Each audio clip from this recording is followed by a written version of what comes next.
Hello hi आदाब नमस्कार सम्मानित साथियों।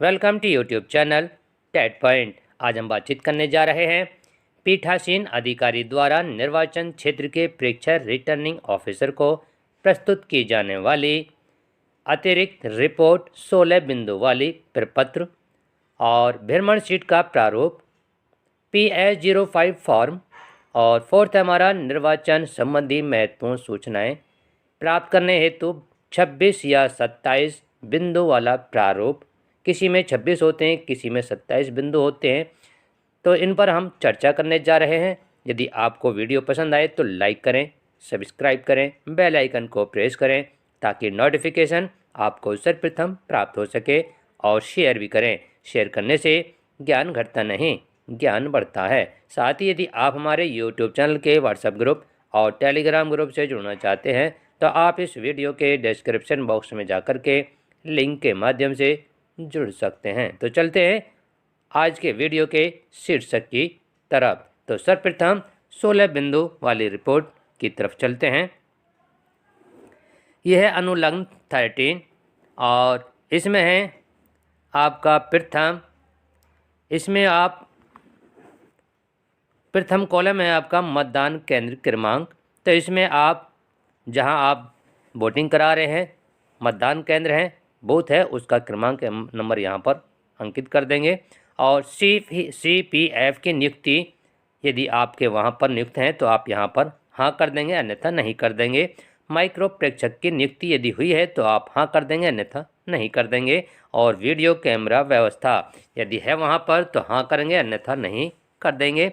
कुल मतदाता यदि आज जो आपके P1 के पास चिन्हित प्रति होती है उसमें कितने वोटर हैं उसको आप यहाँ पर लिखेंगे। और कुल डाले गए मत तो कितने डाले गए उस चिन्हित प्रति में से उसको यहाँ पर अंकित करेंगे। और डाले गए मतों का प्रतिशत तो उसको यहाँ पर निकाल करके आप यहाँ लिख देंगे। तो मैंने डाले गए प्रत्येक 2 घंटे में डाले गए प्रतिशत की वीडियो बनाई है, आप प्लेलिस्ट में जा कर के देख सकते हैं। कुल अभ्यर्थियों की संख्या जितने भी आपके वहाँ पर होंगे बूथ पर उसको आप यहाँ पर अंकित कर देंगे। अभ्यर्थियों की संख्या जिनका प्रतिनिधित्व मतदान अभिकर्ताओं द्वारा किया गया, तो जितनी भी संख्या होगी आप वहाँ लिख देंगे। और मैंने लिखा है 4 मतदाताओं की संख्या जिन्होंने एपिक के अलावा अन्य दस्तावेज के द्वारा मतदान किया। तो एक तो एपिक होता है जो अपना पहचान पत्र होता है, इसके माध्यम से कितने मतदाताओं ने किया उसकी अलग फिगर होती है। और जो पहचान पत्र के अलावा जिन्होंने किया अन्य दस्तावेजों से जो संख्या बच जाती है उसको हम यहाँ पर अंकित करेंगे। क्या नकली मतदान अभिकर्ताओं के सामने किया गया, तो इसको आप हाँ ही करेंगे, ना नहीं करेंगे। क्या छद्म मतदान क्लियर किया गया, तो इसको भी आप हाँ में ही आंसर देंगे, नहीं में आंसर नहीं देंगे। क्या मशीन को उपयुक्त प्रकार से बंद एवं सीलबंद किया गया, तो इसको भी आप हाँ में ही जवाब देंगे, नहीं में नहीं देंगे। क्या अभिकर्ताओं के हस्ताक्षर प्राप्त करने के पश्चात उन्हें सत्र गेद दिया गया, तो इसमें आप हाँ ही जवाब देंगे, ना नहीं देंगे। और क्या मतदाताओं की संख्या जिन्होंने मतदान समाप्ति के समय साय 5 बजे के बाद, तो यहाँ अब टाइम बढ़ चुका है तो 6 बजे के बाद टोकन प्राप्त कर मतदान किया है, तो आप इसमें नील करेंगे। और यदि कोई इस प्रकार के मतदाता आते हैं तो जितनी भी संख्या होती है उसको यहाँ पर आप अंकित कर देंगे। क्या मतदान के समय कोई महत्वपूर्ण घटना हुई, तो आप नहीं करेंगे। अब बात करते हैं भ्रमण शीट, विजिट शीट। तो ये उपयोग में तब लाया जाता है जब कोई भी हमारे भ्रमण पर कोई भी अधिकारी आते हैं, चाहे हमारे जिला निर्वाचन अधिकारी आए, चाहे रिटर्निंग ऑफिसर आए, चाहे सेक्टर मजिस्ट्रेट आए, चाहे जोनल मजिस्ट्रेट आए, कोई भी यदि अधिकारी आता है तब हमें इस पर साइन कराने होते हैं और इस पर टिप्पणी करानी होती है। तो ऊपर सबसे पहले दिनांक लिख देंगे और उसके पश्चात विधानसभा मतदान केंद्र का नाम और लिख देंगे, जैसे 471 प्राथमिक विद्यालय कमरा नंबर 2 मैंने इस पर लिख दिया। और फिर यहाँ निर्वाचकों की संख्या आप लिख देंगे, क्रम संख्या में 1 2 3 नीचे लिख देंगे। और उसके बाद दूसरा कॉलम है तो इसमें सबसे पहले आप भ्रमण करने वाले अधिकारी का नाम लिखेंगे और उसके बाद उसका पदनाम लिखेंगे, जैसे सेक्टर मजिस्ट्रेट का नाम है XYZ, तो उसके बाद हमारा सेक्टर मजिस्ट्रेट कॉलम में लिखा जाएगा। भ्रमण का टाइम लिखा जाएगा, जैसे 10 AM या जो भी टाइम हो वो लिखा जाएगा। और मतदान प्रक्रिया का संक्षिप्त शांतिपूर्ण घटनाएं यदि कोई हो तो यहाँ शांतिपूर्ण ही लिखा जाएगा। और भ्रमण के समय तक डाले गए मतों की संख्या, तो यहाँ फॉर्म 1 के अनुसार तो जो P2 के पास मतदाता रजिस्टर होता है उसके अकॉर्डिंग जो मतदान किया गया है अंकित है उसको यहाँ पर आप लिखेंगे। फिर है आपका EVAM, तो EVM के अनुसार कितना मतदान हुआ उसको आप यहाँ पर लिखेंगे। सिर्फ तीन बिंदु ऐसे हैं कि यदि उन पर वो परिस्थिति नहीं आती हैं तो आपका ये दोनों बैलेंस एक ही रहेगा। यहाँ पर अधिकारी टिप्पणी करेगा और यहाँ पर फिर अपने वो साइन कर देगा। इस प्रकार से ये भ्रमण शीट भरी जाती है। अब बात करते हैं PS05 फॉर्म कैसे भरा जाता है। तो इसमें आप सबसे पहले parliamentary constituency number of name, तो इसमें आप संसदीय क्षेत्र का नंबर और नाम लिखेंगे। और बी में आप अपने स्टेट का नाम लिखेंगे, जैसे मैंने यहाँ पर लिखा है UP। उसके बाद यहाँ पर सी में assembly segment number of name, तो यहाँ पर आप अपने विधानसभा का नंबर और नाम लिखेंगे, जैसे मैंने 49 north south Meerut north south लिखा है। और उसके बाद polling station number of name लिखेंगे आप अपने पोलिंग स्टेशन का नंबर लिखेंगे और जहाँ पर आप बूथ का नाम है उसको लिखेंगे, जैसे PS गोशीपुर कमरा नंबर 2, इस प्रकार से लिखेंगे। अब आ जाते हैं नंबर 1 पॉइंट में, तो यहाँ डेट ऑफ पोल का नंबर लिखेंगे जिस दिन आपका यहाँ मतदान किया जा रहा है, जैसे 10/2/2022। फिर आता है दूसरे पॉइंट में number of electors who voted as per item 11 to presiding officer diary, तो प्रेजाइडिंग ऑफिसर की एक डायरी होती है, उसमें एक क्रम होता है 11, तो उसके अनुसार ये भरा जाएगा। कहने का तात्पर्य यह है जो आपके EVM मशीन में डाटा है उसको आप यहाँ पर, जो अंतिम डाटा होगा उसको आप यहाँ पर भरेंगे और उसका जो डाटा लेंगे आप यहाँ P1 के अनुसार भी ले सकते हैं। और P1 का जो यहाँ डाटा होता है वो 11 और P1 का डाटा एक ही होता है। तो यहाँ पर डाले गए मतों की संख्या आप लिखेंगे, तो डाले गए कितने, मेल 380, फीमेल 304 और टोटल लिख देंगे डाले गए मतों का 684। और यहाँ पर number of voter identity using EPIC as per register of voter, तो एपिक के द्वारा कितने मतदाताओं ने किया मतदान, तो वो यहाँ पर लिख देंगे 557। जितने भी हैं आप P2 से आप मालूम कर सकते हैं कि कितने वोटर्स ने एपिक के द्वारा किया है। उसके बाद है fourth number of tendered vote, यदि कोई टेंडर वोट डाली गई है तो आप उसकी संख्या लिख देंगे, अन्यथा आप यहाँ पर नील कर देंगे।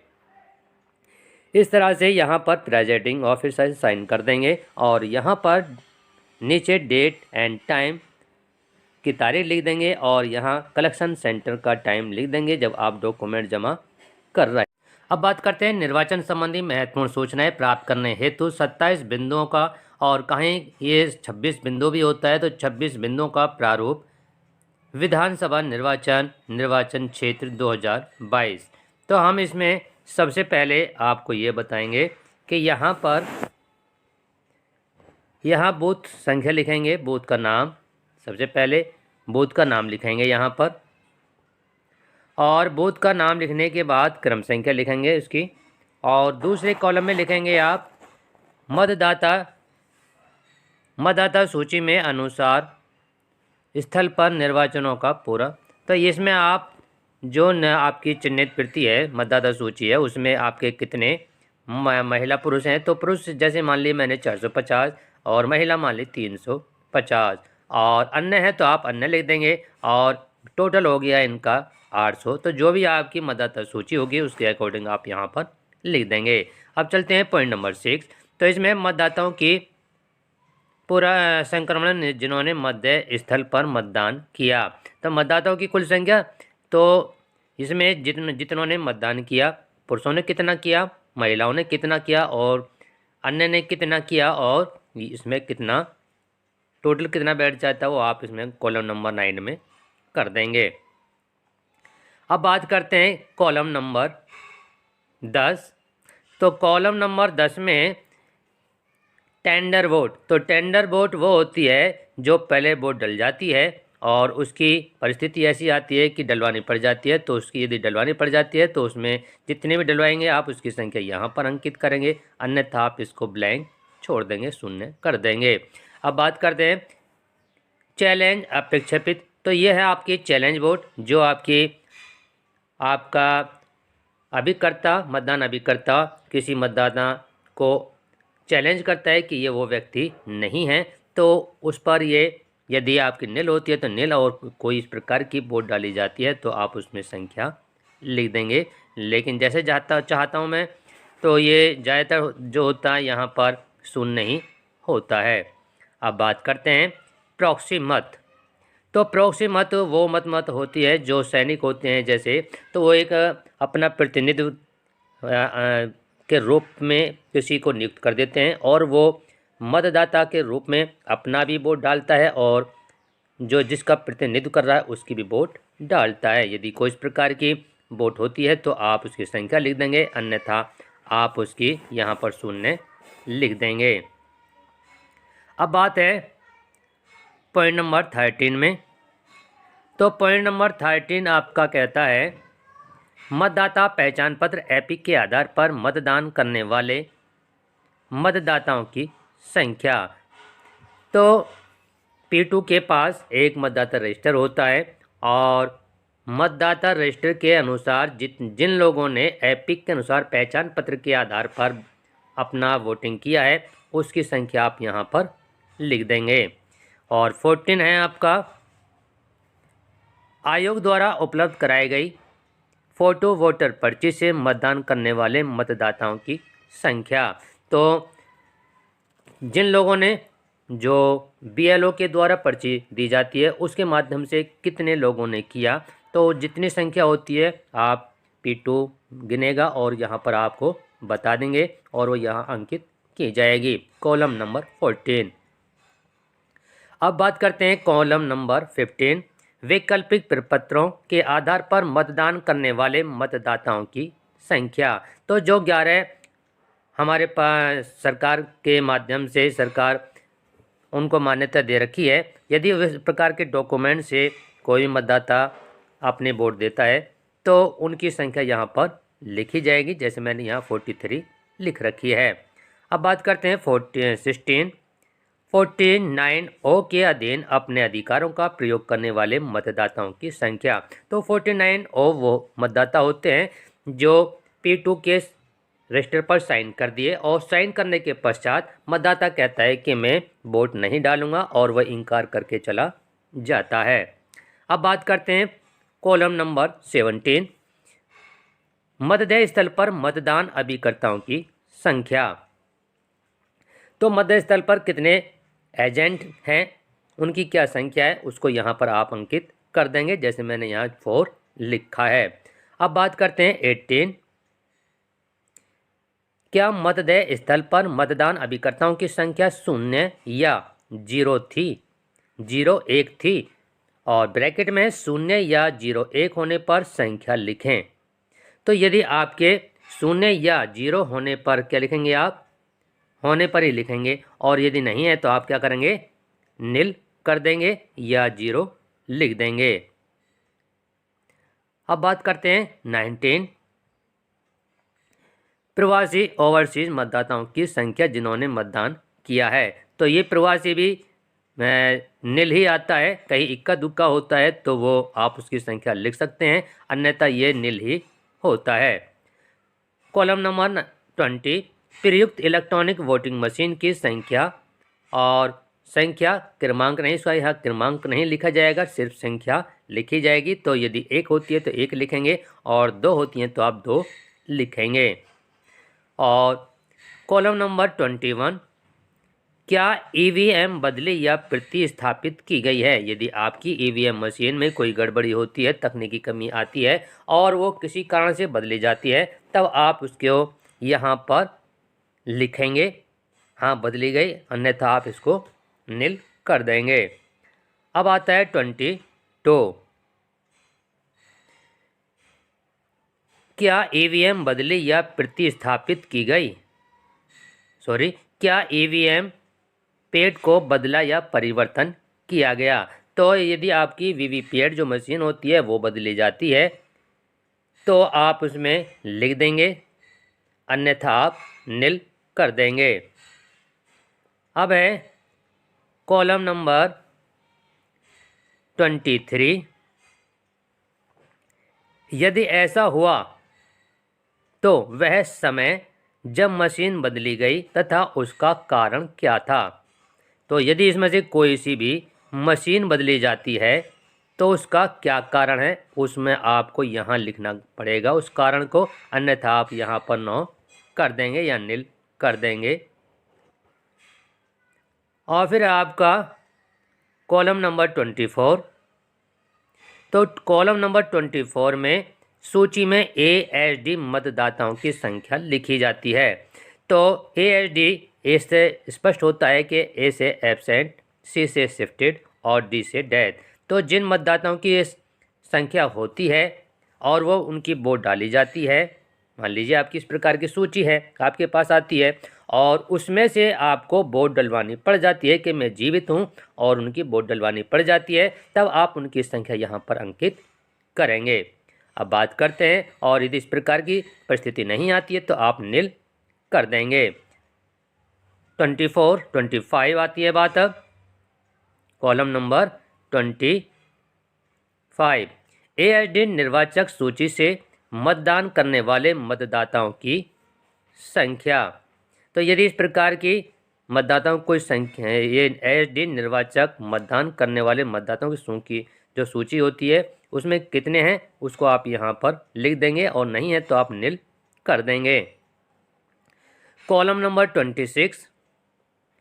हिंसा की कोई घटना या मतदान में कोई अवरोध किसी भी कारण से हुआ हो तो आप उसको यहाँ पर लिख देंगे, अन्यथा आप नील कर देंगे या नो लिख देंगे।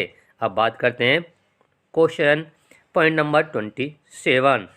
मध्य स्थल के संबंध में प्राप्त कोई शिकायत। यदि कोई मध्य स्थल के संबंध में कोई शिकायत है तो आप उस पर यहाँ अंकित कर देंगे, अन्यथा आप नील कर देंगे, कोई नहीं लिख देंगे। इस प्रकार से ये आपके लिए बहुत ही ज़रूरी हो जाता है। और नीचे आप मतदान हस्ताक्षर पीठासीन अधिकारी, मतदान स्थल संख्या वे नाम लिख देंगे और यहाँ पर मोबाइल लिख देंगे, और ये पीठासीन अधिकारी को जमा करना होता है। यदि आपको वीडियो पसंद आ रही हो तो लाइक करें, सब्सक्राइब अवश्य करें।